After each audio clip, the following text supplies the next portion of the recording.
এবার ফারাক্কা বাঁধের ১০৯টি দরজা খুলে দিয়েছে ভারত। এর ফলে ভারতের পশ্চিমবঙ্গ প্রদেশের মুর্শিদাবাদ সহ বাংলাদেশের বিস্তীর্ণ অঞ্চলে বন্যা দেখা দিতে পারে বলে আশঙ্কা করা হচ্ছে।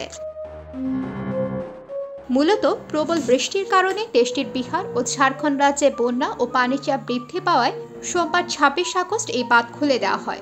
অবশ্য প্রবল বৃষ্টিপাতের কারণে সৃষ্টি হওয়া বন্যা পরিস্থিতি ও ভূমিধসের বিষয়ে বাংলাদেশকে আগেই তথ্য জানিয়ে দেওয়া হচ্ছে বলে দাবি করেছে ভারত।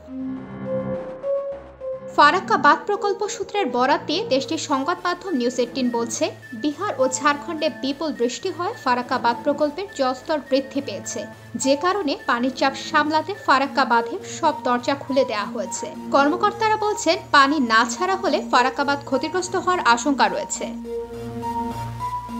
এ পরিস্থিতিতে একদিনে বাংলাদেশে ১১ লাখ কিউসেক পানি প্রবেশ করবে। এদিকে এই পানি ছাড়ার ফলে গঙ্গা থেকে পানি ঢুকছে পশ্চিমবঙ্গের বিভিন্ন এলাকায়। বন্যার আশঙ্কা তৈরি হয়েছে মুর্শিদাবাদ জেলায়। বিহার, ঝাড়খণ্ড সহ গঙ্গার উচ্চ অববাহিকায় ব্যাপক বৃষ্টিপাত হয়, গঙ্গায় হু হু করে পানি বাড়ছে। তবে ফারাক্কা বাঁধ কর্তৃপক্ষ জানিয়েছে, নেপালের পাহাড় থেকে এখনো কোনো পানি নেমে না আসায় কিছুটা স্বস্তি রয়েছে। ভারতের পশ্চিমবঙ্গ প্রদেশের মুর্শিদাবাদ জেলায় গঙ্গা নদীর ওপর ফারাক্কা বাঁধের অবস্থান। বাংলাদেশের সীমান্ত থেকে প্রায় ১৮ কিলোমিটার দূরে ১৯৭০ সালে এই বাঁধের নির্মাণ কাজ শেষ হয়। ফারাক্কা বাঁধের আনুষ্ঠানিক কার্যক্রম শুরু হয় ১৯৭৫ সালের ২১ এপ্রিল।